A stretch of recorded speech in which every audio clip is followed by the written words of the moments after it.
स्वागत है आपका अपने YouTube channel the institute of mathematics में। मैं हूं प्रिंस कुमार।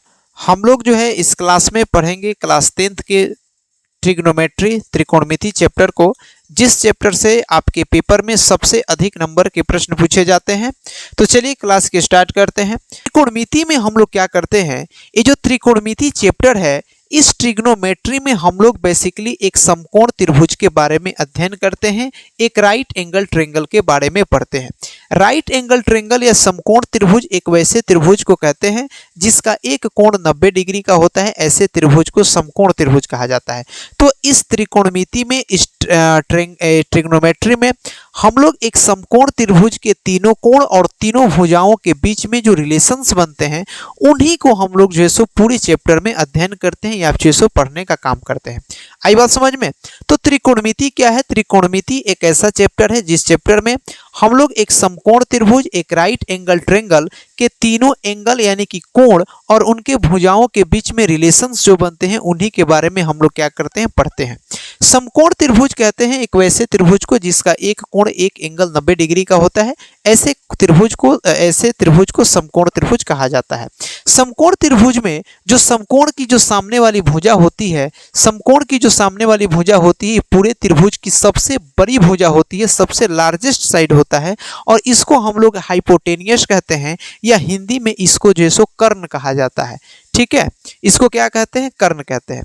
अच्छा, एक बात और आपको बता दें कि अगर कोई समकोण त्रिभुज बनता है, कोई राइट एंगल ट्रायंगल बनता है, उस स्थिति में एक समकोण त्रिभुज में दो न्यून कोण बनते हैं। अगर यहाँ पे 90 डिग्री बनेगा तो या तो यहाँ पे न्यून कोण बनेगा या फिर से जो है सो यहाँ पे न्यून कोण बनेगा। क्योंकि किसी भी त्रिभुज के तीनों कोणों का योगफल 180 डिग्री होता है, तो ये अकेले 90 डिग्री है, यानी कि इन दोनों कोणों का योगफल 90 डिग्री के बराबर होगा। यानी कि अगर आपसे पूछा जाता है कि बताइए कि एक समकोण त्रिभुज में कितने न्यून कोण बनते हैं, तो एक समकोण त्रिभुज में बेसिकली दो न्यून कोण बनते हैं, या फिर से जो सो दो एक्यूट एंगल बनते हैं। तो अभी आपको बता रहे थे कि किसी समकोण त्रिभुज में समकोण की सामने वाली जो भुजा होती है उसको हम लोग हाइपोटेनियस कहते हैं, या फिर से जो सो कर्ण कहते हैं, और यह समकोण त्रिभुज की राइट एंगल ट्रायंगल की सबसे लार्जेस्ट साइड होती है, सबसे बड़ी भुजा होती है। ठीक है, अब बात करते हैं कि अगर कोई न्यून कोण है, यहाँ पे मान लेते हैं अल्फा न्यून कोण है, तो जिस न्यून कोण के परसेप्शन में पूछा जाएगा, जिस न्यून कोण के रिस्पेक्ट में पूछा जाएगा, तो उसके सामने वाली जो भुजा होती है वह कहलाती है परपेंडिकुलर, या फिर से जो सो लंब कहलाती है। जिस भी न्यून कोण के रिस्पेक्ट में पूछा जाए उसके सामने वाले भुजा को हम लोग क्या कहते हैं? लंब कहते हैं, या फिर से जो सो परपेंडिकुलर कहते हैं। और जिसके साथ ये एंगल बनाती है उसको जो सो हम लोग बेस कहते हैं, या फिर से जो सो आधार कहा जाता है। यानी कि अगर हमने अल्फा एंगल के रिस्पेक्ट में बात किया, तो अल्फा के सामने वाला ई वाला साइड क्या कहला जाएगा? लंब कहलाएगा। लेकिन अगर वहीं हम थीटा की बात करेंगे तो थीटा के सामने वाला साइड क्या हो जाएगा? लंब हो जाएगा। तो लंब और आधार का जो डिसीजन हम लेते हैं वह न्यून कोण के आधार पर लेते हैं कि हमको किस न्यून कोण पर पूछा गया। ठीक है, जैसे आपको सामने हम एग्जांपल के थ्रू लेते हैं। जैसे आपके सामने मैंने एक समकोण त्रिभुज बनाया, और यहाँ पे एक समकोण त्रिभुज मान लेते हैं कि यहाँ पे 90 डिग्री का है, यहाँ पे मान लेते हैं थीटा है, और यहाँ पे मान लेते हैं अल्फा है, ये 3 है, ये 4 है और ये 5 है। ठीक है, तो हाइपोटेनियस तो फिक्स रहता है, कंफर्म रहता है कि जो 90 डिग्री के सामने वाला भुजा होगा वो कर्ण होगा, हाइपोटेनियस होगा। तो 90 डिग्री के सामने वाला भुजा हाइपोटेनियस होगा। लेकिन हम कहें कि थीटा के सापेक्ष बताइए कि कोण थीटा के लिए लंब कौन सा होगा, तो कोण थीटा के लिए अगर पूछा जाए कि थीटा के लिए लंब बताइए, तो थीटा के सामने वाला भुजा क्या है? 3 है, तो थीटा के लिए 3 जो है सो क्या हो जाएगा? लंब हो जाएगा, और बेस यानी कि आधार 4 हो जाएगा। लेकिन वहीं अगर कहेंगे कि अल्फा के लिए लंब बताइए, तो अल्फा के लिए लंब यानी कि परपेंडिकुलर कितना हो जाएगा? 4 हो जाएगा। तो लंब और आधार का जो हम निर्णय लेते हैं, लंब और बेस का, परपेंडिकुलर और बेस का जो हम डिसीजन लेते हैं, इस बात पर लेते हैं कि न्यून कोण क्या है और किस एक्यूट एंगल के हमको रिस्पेक्ट में पूछा गया है, उस आधार पर हम लोग ये बताते हैं। इतनी बात अगर आप समझ गए होंगे तब जो है सो हम लोग आगे बढ़ते हैं। अभी आपको हमने बताया कि किसी समकोण त्रिभुज में, इस पूरे चैप्टर में ही हम लोग त्रिकोणमिति के पूरे चैप्टर में हम लोग एक राइट एंगल ट्रायंगल के बारे में पढ़ते हुए नजर आएंगे। तो अभी मैं आपके सामने बताता हूं कि जैसे कोई राइट एंगल ट्रायंगल है, कोई समकोण त्रिभुज है। मान लेते हैं कि एक राइट एंगल ट्रायंगल ABC है।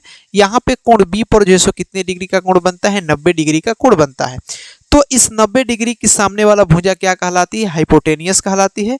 और यहाँ पे मान लेते हैं थीटा बनता है, थीटा कोण है, तो इस थीटा के लिए परपेंडिकुलर ई हो जाएगा और बेस यह हो जाएगा। ये बात मैंने मान लिया कि एक कोई समकोण त्रिभुज है, कोई एक राइट एंगल ट्रायंगल है, यहाँ पे कोण सी पर थीटा कोण बनता है, तो थीटा के सामने वाला साइड परपेंडिकुलर हो जाएगा, यह बेस हो जाएगा, यह क्या हो जाएगा, हाइपोटेनियस हो जाएगा। एक समकोण त्रिभुज के तीनों भुजाओं में एक रिलेशन दिया जाता है जिसको पाइथागोरस का थ्योरम्स भी बोलते हैं, पाइथागोरस का प्रमेय भी बोलते हैं। क्या रिलेशंस होता है कि किसी समकोण त्रिभुज की समकोण के सामने वाली जो सबसे बड़ी भुजा कर्ण होती है उसका वर्ग जो होता है अन्य दो छोटी भुजाओं के वर्ग के योग के बराबर होता है। कहने का मतलब है कि किसी समकोण त्रिभुज में जो कर्ण का वर्ग होता है, हाइपोटेनियस का वर्ग होता है, वह परपेंडिकुलर के स्क्वायर और बेस के स्क्वायर के जो है सो क्या होता है, बराबर होता है। किसी समकोण त्रिभुज में कर्ण का वर्ग जो होता है लंब के स्क्वायर और बेस के स्क्वायर के जो है सो क्या होता है, बराबर होता है। ये बातें जो है सो आपको क्या रखनी होगी, ध्यान में रखनी होगी। ये रिलेशन हमारे लिए बहुत ही इंपॉर्टेंट रिजल्ट है जिसका हम लोग जब सवाल लगाएंगे तो वहां पे बार बार जो है सो हमसे सवाल में पूछ लिया जाता है। ठीक है, तो ये बातें आपको ध्यान में रखना है क्या कि किसी समकोण त्रिभुज में किसी राइट एंगल ट्रायंगल में कर्ण का वर्ग जो होता है, हाइपोटेनियस का जो स्क्वायर होता है, परपेंडिकुलर के स्क्वायर और बेस के स्क्वायर के जो सो क्या होता है, बराबर होता है। ठीक है, अगर यहाँ से हमको पी स्क्वायर पूछा जाए तो पी स्क्वायर निकाल सकते हैं एच स्क्वायर माइनस का बी स्क्वायर। अगर हमसे बी स्क्वायर पूछा जाए तो आसानी से निकाल सकते हैं एच स्क्वायर माइनस का पी स्क्वायर। हमको ये फार्मूला का जरूरत नहीं पड़ेगा, अगर ये फार्मूला याद है तो हम यहीं पर वैल्यू को रख करके आसानी से क्या कर सकते हैं, ज्ञात कर सकते हैं। इतनी बात अगर आप समझ गए होंगे तब हम जो है सो आगे बढ़ते हैं। तो ये तो हुआ समकोण त्रिभुज के तीनों भुजाओं के बीच में जो सो रिलेशन होता है क्या कि किसी समकोण त्रिभुज की सबसे बड़ी भुजा का वर्ग जो होता है अन्य दो छोटी भुजाओं के वर्ग के योगफल के क्या होता है, बराबर होता है। जिसका हम लोग जब भी सवाल को बनाएंगे वहां पर जो है सो हम लोग मैक्सिमम टाइम में जो है सो क्या करेंगे, इस कंसेप्ट का यूज करेंगे। ठीक है, अब हम लोग को जो मेन बातें हैं उस पर आते हैं जिनसे हमको बहुत ही काम लेना है। अब आपके आगे बढ़ते हैं। जैसे कहा जाए कि एक समकोण त्रिभुज है, एक राइट एंगल ट्रायंगल है। इस राइट एंगल ट्रायंगल में मान लेते हैं कि यहाँ पे कोण थीटा बन रहा है, तो इस थीटा के लिए यह परपेंडिकुलर हो जाएगा, यह बेस हो जाएगा और यह जैसे क्या हो जाएगा, हाइपोटेनियस हो जाएगा अगर यहाँ पे 90 डिग्री का कोण बनता है तो। अब हम बात करते हैं क्या कि इस समकोण त्रिभुज में, इस राइट एंगल ट्रायंगल में हमको एक चीज पढ़ना है जिसको बोलते हैं त्रिकोणमितीय अनुपात, ट्रिग्नोमेट्रिक रेशियो। इन समकोण त्रिभुज के तीनों भुजाओं में एक रेशियो निकाला जाता है, इनके तीनों भुजाओं के बीच में एक संबंध स्थापित किया जाता है, इन तीनों भुजाओं का एक रेशियो दिया जाता है जिसको हम लोग त्रिकोणमितीय अनुपात के नाम से जानते हैं। और प्रत्येक साइड का जो रेशियो निकलता है अलग अलग हम लोग समझते हैं, उसका कुछ ना कुछ अलग ना जो सो नाम दिया जाता है जिसको हम लोग समझेंगे और हमारे पेपर में भी इससे सवाल पूछ लिया जाता है। इसलिए आप ध्यान से समझिएगा क्या क्या रिलेशन देता है। जैसे कि यहाँ पे परपेंडिकुलर है और हाइपोटेनियस है, अगर हम परपेंडिकुलर और हाइपोटेनियस का रेशियो निकालते हैं किसी समकोण त्रिभुज में, किसी राइट एंगल ट्रायंगल में, अगर हम परपेंडिकुलर और हाइपोटेनियस यानी कि लंब और कर्ण का रेशियो निकालते हैं, अनुपात निकालते हैं, तो उसको हम लोग कहते हैं साइन निष्पत्तियां से रिप्रेजेंट करते हैं या फिर से जो सो साइन थीटा से रिप्रेजेंट करते हैं। किसी समकोण त्रिभुज में, किसी राइट एंगल ट्रायंगल में परपेंडिकुलर और हाइपोटेनियस का जो अनुपात हम निकालते हैं, पी और एच का जब रेशियो निकालते हैं उसको किस नाम से जानते हैं, साइन निष्पत्तियां के नाम से जानते हैं या साइन थीटा के नाम से जाना जाता है। ठीक है, अगर इसके लिए बात करेंगे तो साइन थीटा, तो आपको याद रखना है कि P बाई एच का जो अनुपात देता है, परपेंडिकुलर हाइपोटेनियस का जो रेशियो देता है, वह कौन सा निष्पत्तियां देता है, साइन निष्पत्तियां देता है या साइन थीटा होता है। ठीक है, इसी तरीके से आपके सामने एक और रिलेशन देखते हैं। जैसे मैं कहूं कि बेस और हाइपोटेनियस का रेशियो निकाल के बताइए, तो बेस और हाइपोटेनियस का जो रेशियो होता है उसको हम लोग कहते हैं कॉस निष्पत्तियां के नाम से जानते हैं या कॉस थीटा के नाम से जानते हैं। अगर किसी समकोण त्रिभुज में, किसी राइट एंगल ट्रायंगल में बेस और हाइपोटेनियस का रेशियो निकालेंगे, बी और एच का जो रेशियो निकालते हैं, तो उसको हम लोग किस निष्पत्तियां से जानते हैं, कॉस निष्पत्तियां से जानते हैं, कॉस थीटा के नाम से जानते हैं। अगर हम कहें कि इसी थीटा में P बाई बी का रेशियो निकाल के बताइए, तो P और B का जो अनुपात आता है उसको हम लोग बोलते हैं टैन निष्पत्तियां बोलते हैं या टैन थीटा के नाम से जानते हैं। तो ये तीन जो है सो मेजर निष्पत्तियां हैं क्या कि अगर P और H का किसी समकोण त्रिभुज में परपेंडिकुलर और हाइपोटेनियस यानी कि लंब बटे कर्ण का अनुपात निकालेंगे तो लंब और कर्ण के अनुपात को साइन निष्पत्तियां कहते हैं, आधार और कर्ण के अनुपात को हम लोग कॉस निष्पत्तियां कहते हैं, और परपेंडिकुलर और बेस के अनुपात को जो हम लोग टैन निष्पत्तियां के नाम से जानते हैं। इसी का अगर उल्टा बात करें, P अपन H के जगह पे हम लोग लिख लेते हैं H अपन P, तो H अपन P को साइन को जैसे हम लोग क्या लिखते हैं कॉसेक बोलते हैं, कॉसेक थीटा से रिप्रेजेंट करते हैं। अगर हम B अपन H को H अपन B लिख दे, उल्टा लिख दे, तो कॉस का जो है क्या हो जाता है, यह हो जाता है सेक थीटा।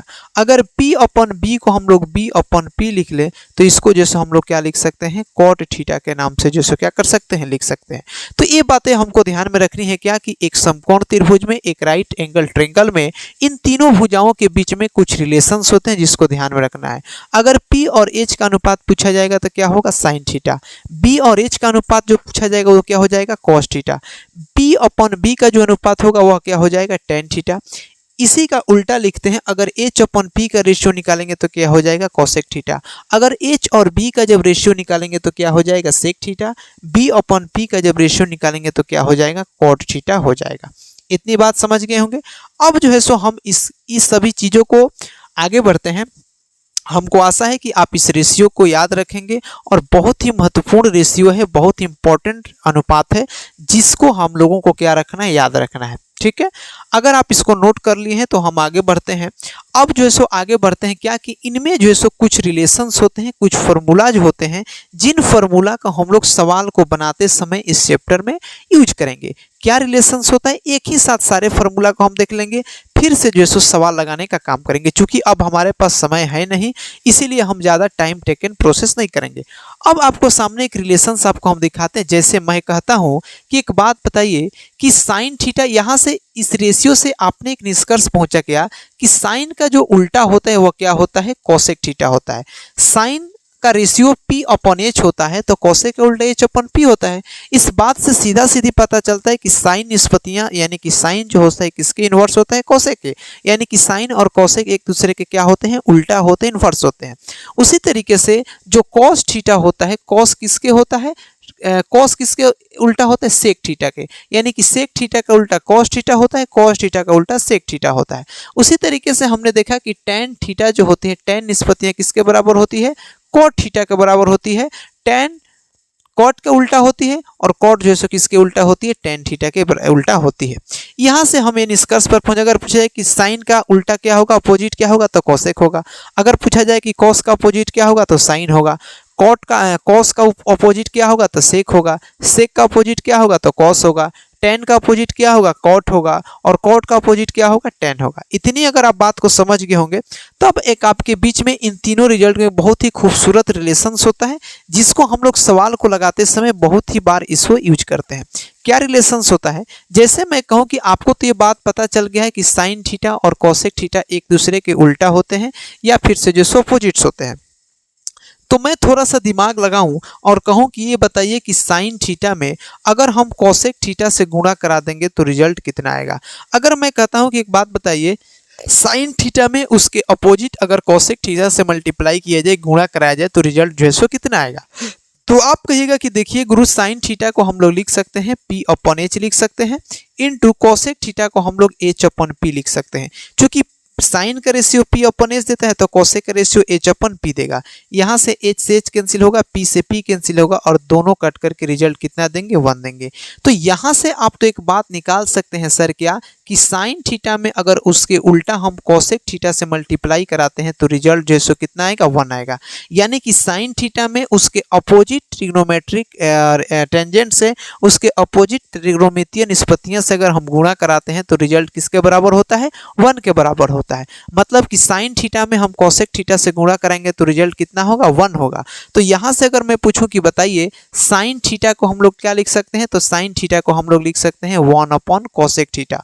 अगर हम कहें कि कोसेक थीटा को हम लोग क्या लिख सकते हैं, तो कोसेक थीटा को लिख सकते हैं 1 अपॉन साइन थीटा, जो सो आसानी से हम क्या कर सकते हैं, लिख सकते हैं।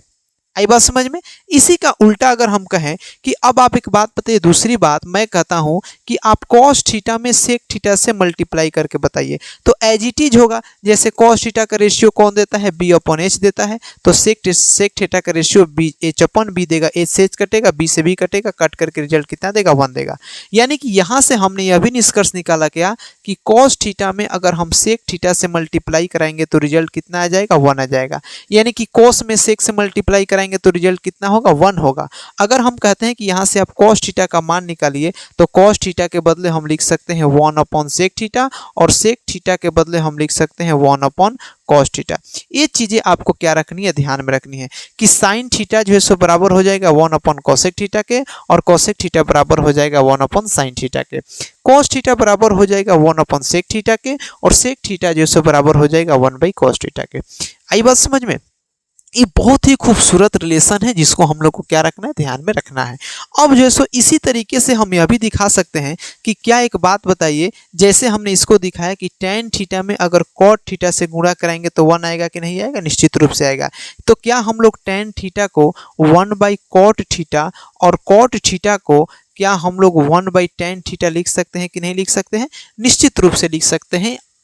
इसमें किसी को कोई कंफ्यूजन नहीं होना चाहिए, लिखने में कि हमें किसी भी प्रकार की संशय जो है सो नहीं होना चाहिए। हम इसको आसानी से इतनी बातों को जो है सो क्या कर सकते हैं, आराम से लिख सकते हैं या फिर से समझ सकते हैं। ठीक है, तो अभी तक हम लोगों ने 3-4 बातों को पढ़ा। सबसे पहले तो हम लोगों ने ट्रिग्नोमेट्रिक रेशियो को देखा, फिर से इन ट्रिग्नोमेट्रिक रेशियो में क्या क्या रिलेशंस होते हैं उन चीज़ों को समझने का काम किया। तो आपसे अगर पूछा जाए कि बताइए किसी त्रिकोणमितीय रेशियो में, किसी त्रिकोणमिति में, किसी समकोण त्रिभुज किसी समकोण त्रिभुज में, किसी राइट एंगल एंगल में परपेंडिकुलर और एज का जो रेशियो देता है उसको क्या कहते हैं, साइन के नाम से जानते हैं। अगर मैं कहता हूं कि बी और एच का यानी कि बेस और हाइट का रेशियो देता है उसको क्या बोलते हैं, कॉस बोलते हैं। अगर पी और बी का जो रेशियो देता है उसको क्या बोलते हैं, टैन के नाम से जाना जाता है। इसी का उल्टा अगर मैं कहता हूं कि आप बताइए एच और पी का जो रेशियो देता है उसको क्या बोलते हैं, तो आप कहिएगा कि कॉसेक थीटा बोलते हैं। एच अपन बी का जो रेशियो देता है उसको क्या बोलते हैं, तो सेक थीटा बोलते हैं। अगर मैं कहूं बी और पी का जो रेशियो देता है उसको क्या बोला जाता है, तो आप कहिएगा कि कॉट थीटा के नाम से जानते हैं सर। ये बातें मैंने आपको बताया। फिर से मैंने आपको बताया क्या कि अगर मैं साइन थीटा में कोसेक थीटा से मल्टीप्लाई करता हूं तो रिजल्ट जो है कितना आएगा, 1 आएगा। यानी कि साइन थीटा को हम लोग क्या लिख सकते हैं, साइन थीटा को 1 बाई कोसेक थीटा लिख सकते हैं, और कोसेक थीटा को हम लोग क्या लिख सकते हैं, 1 बाई साइन थीटा लिख सकते हैं। मैं आपके सामने फार्मूला इसलिए बार बार लिख रहा हूं ताकि आपको याद हो जाए, और पेपर में डायरेक्ट फार्मूला पर भी जो है सो आपसे निश्चित रूप से सवाल पूछा जाता है। ठीक है, तो sine theta into cosec theta 1 हो जाएगा, साइन थीटा बराबर 1 बाई कोसेक थीटा, और कोसेक थीटा बराबर हो जाएगा 1 बाई साइन थीटा। इसी तरीके से मैं लिखता हूं कि tan थीटा में अगर हम कॉट थीटा से मल्टीप्लाई कराते हैं तो रिजल्ट कितना आएगा, 1 आएगा। तो अगर tan theta into cot theta बराबर 1 हो जाएगा तो tan थीटा बराबर हो जाएगा 1 बाई कॉट थीटा। अगर मैं कहता हूं कॉट थीटा लिखिए तो कॉट थीटा को लिख सकते हैं 1 बाई tan थीटा, आसानी से लिख सकते हैं। इसी तरीके से लिखा जाए कि बताइए cos थीटा में सेक थीटा से मल्टीप्लाई कराते हैं तो रिजल्ट कितना आएगा, 1 आएगा। तो अगर मैं कहता हूं cos थीटा बराबर लिख के बताइए तो cos थीटा बराबर हो जाएगा 1 बाई सेक थीटा, और सेक थीटा बराबर लिखा जाए तो हो जाएगा 1 बाई cos थीटा। इतनी बातों को जैसो अगर आप समझ गए होंगे तब जैसो हम आगे बढ़ते हैं और इन तीनों के बीच में रिलेशंस को समझते हैं, क्या रिलेशंस होते हैं उन चीज़ों को समझते हैं। इसके बाद से कुछ और इम्पोर्टेंट फार्मूला होते हैं त्रिकोणमिति में, जो फार्मूला होते हैं उसको हम पहले आपको लिखवा देते हैं, फिर से जो है सो हम लोग सवाल की ओर बढ़ने का काम करेंगे। एक मैंने आपको, हमको आशा है कि आप यहाँ तक के बातों को जो है सो बहुत ही बेहतरीन तरीके से समझ गए होंगे। अब जो है सो हम कुछ और इस त्रिकोणमिति चैप्टर में इंपॉर्टेंट फार्मूला है जिसको हम लोग समझने का काम करते हैं।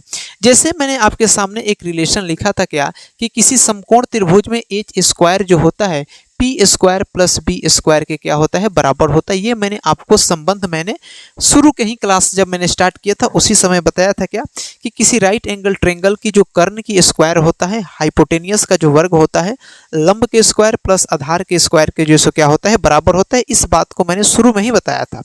अब फिर से उसी पर हम वापस आ रहे हैं कि कोई राइट एंगल ट्रायंगल है, कोई समकोण त्रिभुज है, और इस समकोण त्रिभुज में यहाँ पे एंगल थीटा है तो ये परपेंडिकुलर हो जाएगा, यहाँ पे बेस हो जाएगा और यहाँ पे क्या हो जाएगा, हाइपोटेनियस हो जाएगा। तो इस समकोण त्रिभुज के लिए हाइपोटेनियस का वर्ग परपेंडिकुलर के स्क्वायर प्लस बेस के स्क्वायर के जो सो क्या होगा बराबर होगा। अब हमको कुछ फॉर्मूला को याद रखना है, कुछ ट्रिग्नोमेट्री के जो फंडामेंटल आइडेंटिटीज होते हैं, कुछ बेसिक आइडेंटिटीज होते हैं जिसको हम लोग को याद रखना बहुत ही जरूरी है, क्योंकि जब आगे के सवाल को लगाएंगे या हमसे सिद्ध करने वाले प्रश्न पूछे जाते हैं वहां पर इस चीज़ों की काफ़ी मात्रा में, बहुत ही मात्रा में जैसे हमको क्या पड़ेगा, जरूरत पड़ने वाला है। तो समझते हैं कि एच स्क्वायर जो होगा P square plus B square के बराबर होगा। अगर हमसे कहा जाए कि भैया आप जो है दोनों तरफ आप एच स्क्वायर से भाग लगा दीजिए, क्या कर रही है, दोनों तरफ एच स्क्वायर से भाग कर दीजिए, तो क्या रिजल्ट आएगा। हमारे पास यह एक समीकरण है, एच स्क्वायर बराबर P square plus B square समीकरण है। मैं कहता हूं कि दोनों तरफ एच स्क्वायर से भाग लगा दीजिए, तो जब दोनों ही तरफ एच स्क्वायर से भाग देंगे तो हमारे पास कुछ ऐसा रिजल्ट आएगा, हमारे पास क्या रिजल्ट आएगा, इस तरीके का कुछ हमारे पास कंडीशंस बनेंगे। अब एक बात बताइए, एच स्क्वायर से तो एच स्क्वायर आसानी से कट जाएगा। आप आंख बंद करके कहेगा कि हाँ भैया, जब ऊपर नोमिनेटर और डिनोमिनेटर सेम होता है तो उसको एक मंजे में, एक बर्तन में पूरी काट सकते थे। यहाँ से लिख सकते हैं 1 बराबर ये जो P square upon H square लिखे हैं, तो क्या इसको हम लोग P upon H the whole square लिख सकते हैं कि नहीं लिख सकते हैं। आप कहेगा कि बिल्कुल लिख सकते हैं सर, काहे नहीं लिख सकते हैं, बटा बी स्क्वायर और एच स्क्वायर लिखा है तो इसको हम लोग B upon H the whole square क्या कर सकते हैं, आसानी से लिख सकते हैं। मैंने थोड़ा देर पहले आपको बताया था किसी समकोण त्रिभुज में परपेंडिकुलर और हाइपोटेनियस यानी कि पी और एच का जो रेशियो देता है उसको क्या बोलते हैं, साइन निष्पत्तियां बोलते हैं या साइन टेंजेंट के नाम से जाना जाता है। तो इसको हम लोग लिख सकते हैं 1 बराबर ये जो पी और एच है इसको हम लोग क्या लिख सकते हैं, sine theta the whole square लिख सकते हैं, प्लस बी बाई एच को हम लोग क्या लिख सकते हैं, cos theta the whole square लिख सकते हैं। आगे होल स्क्वायर करेंगे तो 1 बराबर sine theta the whole square को क्या लिख सकते हैं, sine square theta, plus cos theta the whole square को क्या लिख सकते हैं, कॉस स्क्वायर थीटा। यह त्रिकोणमिति का बहुत ही बेसिक और इंपॉर्टेंट फंडामेंटल आइडेंटिटीज है। क्या कि किसी समकोण त्रिभुज में, किसी राइट एंगल ट्रायंगल में sign square theta plus cos square theta का जो सम होता है वह किसके बराबर होता है, 1 के बराबर होता है, 1 के इक्वल होता है। यह बात आपके लिए उतना ही इंपॉर्टेंट है जितना हमारे जिंदगी के लिए ऑक्सीजन इंपॉर्टेंट है। ये बात आपको हर हाल में याद रखना होगा, क्या कि किसी त्रिकोणमिति में, किसी राइट एंगल ट्रायंगल में sign square theta plus cos square theta का जो सम होता है, योगफल होता है, वह किसके बराबर होता है, 1 के जो है सो बराबर होता है। ठीक है, अगर मैं कहता हूं कि sign square theta plus cos square theta का सम अगर 1 हो जाता है तो एक बात बताइए, साइन स्क्वायर थीटा को हम लोग क्या लिख सकते हैं, तो आप कहेगा कि 1 माइनस कॉस स्क्वायर थीटा लिख सकते हैं। अगर मैं कहता हूं यहां से कॉस स्क्वायर थीटा का मान बताइए, तो कॉस स्क्वायर थीटा को हम लोग 1 माइनस साइन स्क्वायर लिख सकते हैं। ये तो हुआ हमने पक्ष परिवर्तन करके, साइड चेंज करके। अगर यहाँ से हमको साइन स्क्वायर थीटा का मान निकालना है तो उसको उधर भेज देंगे, यहाँ से अगर हमको कॉस का मान निकालना है तो साइन को उधर भेजेंगे। तो ये तो हुआ पक्ष परिवर्तन का, लेकिन मेन फॉर्मूला यही है क्या कि किसी समकोण त्रिभुज में, किसी राइट एंगल ट्रायंगल में sign square theta plus cos square theta का जो सम होता है, मान होता है, वह किसके जो है सो बराबर होता है, 1 के बराबर होता है, या फिर से जो है सो 1 के बराबर होता है। आई बात समझ में। अब जो है सो हम आगे बढ़ते हैं और आपको समझाते हैं इसके अलावा भी कुछ फार्मूला होते हैं जिसको हम लोग इसी तरीके से क्या कर सकते हैं, प्राप्त कर सकते हैं। अच्छा, एक बात और आपको बता देते हैं, फार्मूला प्राप्त करने के लिए आपसे कोई नहीं पूछेगा, डायरेक्ट आपसे सवाल पूछा जाते हैं। आपको हम बता इसलिए रहे ताकि आपको कंसेप्ट क्लियर हो जाए। कंसेप्ट जब आपको क्लियर हो जाएगा तो आपको रटने की ज़्यादा ज़रूरत नहीं पड़ेगा।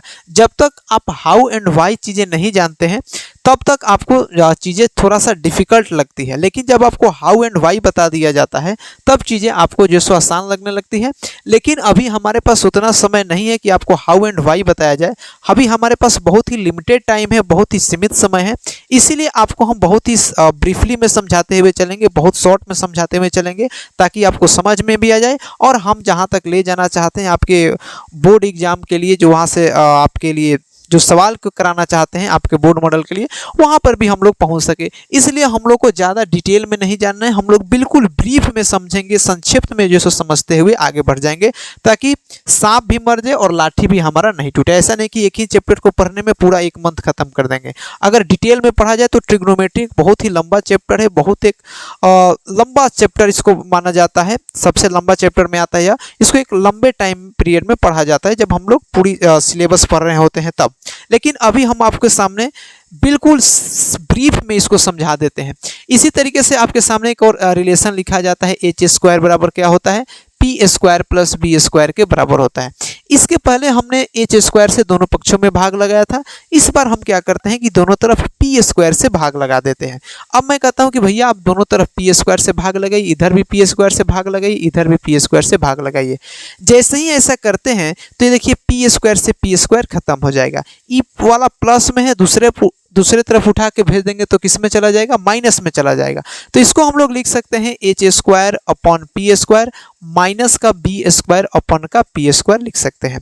अब देखिए H square upon P square को हम लोग क्या लिख सकते हैं, H upon P the whole square लिख सकते हैं, माइनस बी अपॉन पी को हम लोग लिख सकते हैं B upon P the whole square. और इसका जो सो डिफरेंस होगा किसके बराबर होगा, 1 के बराबर हो, जो कि पी स्क्वायर से पी स्क्वायर खत्म हो गया, किसको देगा, 1 को देगा। ठीक है, अभी मैंने आपको थोड़ा देर पहले बताया था कि h अपॉन p का जो रेशियो देते हैं वो किसके बराबर होता है, कोसेक थीटा के बराबर होता है। तो इसको हम लोग लिख सकते हैं cos square theta minus b upon p जो होता है किसके बराबर होता है, कॉट थीटा के बराबर होता है। तो ये हो जाएगा कॉट स्क्वायर थीटा। इनका जो डिफरेंस होता है किसके बराबर हो जाएगा, 1 के बराबर हो जाएगा। क्या कि अगर किसी समकोण त्रिभुज में, किसी राइट एंगल ट्रायंगल में, ये भी बहुत इंपॉर्टेंट रिजल्ट है जिसको हमको याद रखना है और हर हाल में ही याद रखना है कि cos square theta minus cot square theta का जो डिफरेंस होता है वो किसके बराबर होता है, 1 के बराबर होता है। किसी राइट एंगल ट्रायंगल में, किसी समकोण त्रिभुज में cos square theta minus cot square theta का जो डिफरेंस होता है किसके बराबर होता है, 1 के बराबर होता है। तो एक डिटेल ये चीजें आपको क्या रखनी है, याद रखनी है क्या कि कॉस स्क्वायर थीटा माइनस का कोट स्क्वायर थीटा किसके बराबर होता है, 1 के बराबर होता है। ये माइनस में है, माइनस वाले को दूसरी तरफ भेजेंगे तो प्लस में हो जाएगा। तो यहाँ से अगर हम कॉस स्क्वायर थीटा का मान निकालें तो ये हो जाएगा 1 प्लस कोट स्क्वायर थीटा। क्या हो जाएगा, 1 प्लस कोट स्क्वायर थीटा। अगर हम यहाँ से कोट स्क्वायर थीटा का मान निकालना चाहते हैं तो ये माइनस में है, दूसरी तरफ जाएगा तो प्लस में, ये प्लस में है, दूसरी तरफ आएगा तो माइनस में। तो कोट स्क्वायर थीटा जो सो बराबर हो जाएगा कॉस स्क्वायर थीटा माइनस 1 के बराबर हो जाएगा। तो यह भी जो डाटा है, यह भी जो इंपॉर्टेंट डाटा है और यह भी त्रिकोणमिति के बेसिक आइडेंटिटीज में जो है सो फंडामेंटल आइडेंटिटीज में जो है सो क्या होता है, आते हैं। ठीक है, इसी तरीके से हम एक और फॉर्मूला है जिसको प्रूफ कर सकते हैं क्या कि सेक स्क्वायर थीटा माइनस का टेन स्क्वायर थीटा जो है सो किसके बराबर होता है, 1 के बराबर होता है। सेक स्क्वायर थीटा माइनस का टेन स्क्वायर थीटा किसके बराबर होता है भैया, sec square theta minus tan square theta जो है किसके बराबर होता है, 1 के बराबर होता है। अगर हम क्या करते हैं यहाँ से सेक स्क्वायर थीटा का मान निकालना चाहें तो लिख सकते हैं 1 प्लस टेन स्क्वायर थीटा। अगर हम टेन स्क्वायर थीटा का मान निकालना चाहें तो क्या लिख सकते हैं, सेक स्क्वायर थीटा माइनस का 1 लिख सकते हैं। तो यहाँ से हमने त्रिकोणमिति के 3 इंपॉर्टेंट फंडामेंटल आइडेंटिटीज को पढ़ा है, 3 महत्वपूर्ण आइडेंटिटीज को पढ़ा है जिसको हम लोग को क्या रखना है, याद रखना है। तो पहली बातें हमने क्या सीखा त्रिकोणमिति से, तो त्रिकोणमिति में हमने जो पहली बातें सीखी फंडामेंटल आइडेंटिटीज में, जिसको हम लोग को जानना है क्या कि किसी समकोण त्रिभुज में sign square theta plus cos square theta का जो सम होता है किसके बराबर होता है, 1 के बराबर होता है। यह बहुत इंपॉर्टेंट डाटा है। दूसरी बातें अगर हमसे कहा जाए कोसेक स्क्वायर थीटा माइनस का कॉट स्क्वायर थीटा का जो डिफरेंस होता है किसके बराबर होता है, 1 के बराबर होता है। तीसरी बातें हमने जो पढ़ा वह पढ़ा था कि सेक स्क्वायर थीटा माइनस का टेन स्क्वायर थीटा किसके बराबर होता है, 1 के बराबर होता है। यह जो होता है 3 फॉर्मूले जो होते हैं यह त्रिकोणमिति के बेसिक फंडामेंटल आइडेंटिटीज होते हैं जिनको हमको पूरे त्रिकोणमिति चैप्टर में बहुत ज़्यादा ही मात्रा में क्या करना है, यूज करना है। ठीक है, इतनी बात अगर आप समझ गए होंगे तो त्रिकोणमिति में एक और भी बहुत इंपॉर्टेंट टॉपिक पढ़ना है जिसको हम लोग बोलते हैं कॉम्प्लीमेंट्री एंगल या पूरक एंगल से संबंधित।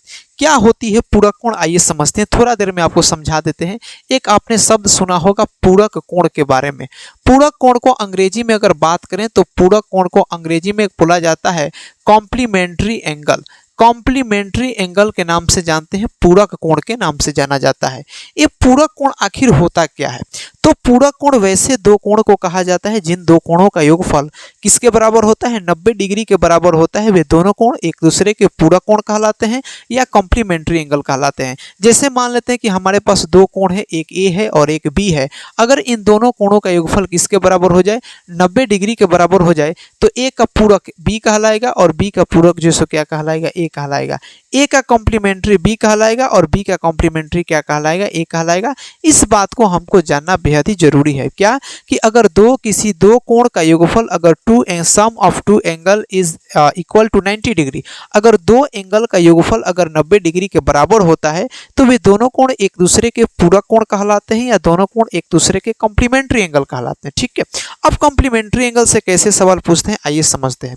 एक बात आपको समझना होगा क्या कि अगर दो कोण है, मानकर चलते हैं कि दो कोण है जिनका योगफल किसके बराबर है, 90 डिग्री के बराबर है, तो इसमें चेंज कैसे होता है।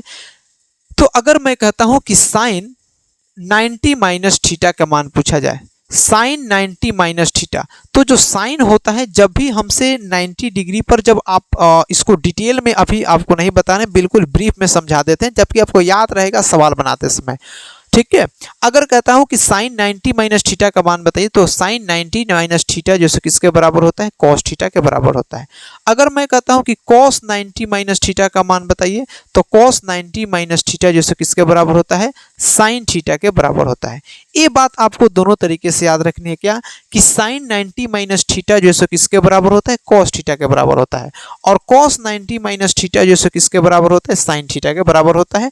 कॉम्प्लीमेंट्री एंगल से आपको चीजें याद रखनी पड़ेगी। इसको डिटेल में पढ़ाने के लिए आपको ग्राफ पढ़ाना पड़ेगा, फिर वहां से चीजें लंबी हो जाएगी, लेकिन आप इसको ब्रीफ में समझिए कि साइन 90 माइनस थीटा जो है किसके बराबर होता है, कॉस थीटा के बराबर होता है, और कॉस 90 माइनस थीटा जो है किसके बराबर होता है, साइन थीटा के बराबर होता है। 90 माइनस थीटा का मतलब क्या है कि अगर कोई एंगल थीटा है तो थीटा का पूरा कोण जो है कितना होगा, 90 माइनस थीटा होगा। नहीं तो साइन का 90 माइनस थीटा यानी कि साइन का पूरा कोण कौन सा हो जाएगा, कॉस थीटा हो जाएगा, और कॉस का पूरा कोण जो है कौन सा हो जाएगा, साइन थीटा हो जाएगा। इसी तरीके से मैं कहता हूं tan 90 माइनस थीटा किसके बराबर होता है, तो tan 90 माइनस थीटा जो किसके बराबर होता है, cot थीटा के बराबर होता है, और cot 90 माइनस थीटा जो किसके बराबर होता है, tan थीटा के बराबर होता है। ये बात भी आपको ध्यान रखना होगा कि अगर tan 90 माइनस थीटा किसके बराबर होता है, cot थीटा के बराबर होता है, और cot 90 माइनस थीटा किसके बराबर होता है, tan थीटा के बराबर होता है। उसी तरीके से हम आपके सीखते हैं sec 90 minus theta, sec 90 minus theta किसके बराबर होता है, cosec थीटा के बराबर होता है, और cosec 90 माइनस थीटा जो किसके बराबर होता है, sec थीटा के बराबर होता है। तो ये जो है सो कुछ कॉम्प्लीमेंट्री एंगल पूरक कोण से संबंधित कुछ फॉर्मूला थे जिनको आपको क्या रखना है, ध्यान में रखना है कि sine 90 minus theta cos theta के बराबर होता है, cos 90 minus theta sine theta के बराबर होता है, tan 90 minus theta cot theta के बराबर होता है, cot 90 minus theta tan theta के बराबर होता है। ये बातें अगर आपको याद हो गया है तब जो सो आप आसानी से क्या कर सकते हैं, सवालों को लगा सकते हैं। इतनी फॉर्मूला को पूरे त्रिकोणमिति में हम लोगों को क्या करना है, यूज करना है। हम आशा करते हैं कि आप इसको बहुत ही बेहतरीन तरीके से समझे होंगे। इसके नेक्स्ट क्लास में हम लोग सवालों की बहुत प्रैक्टिस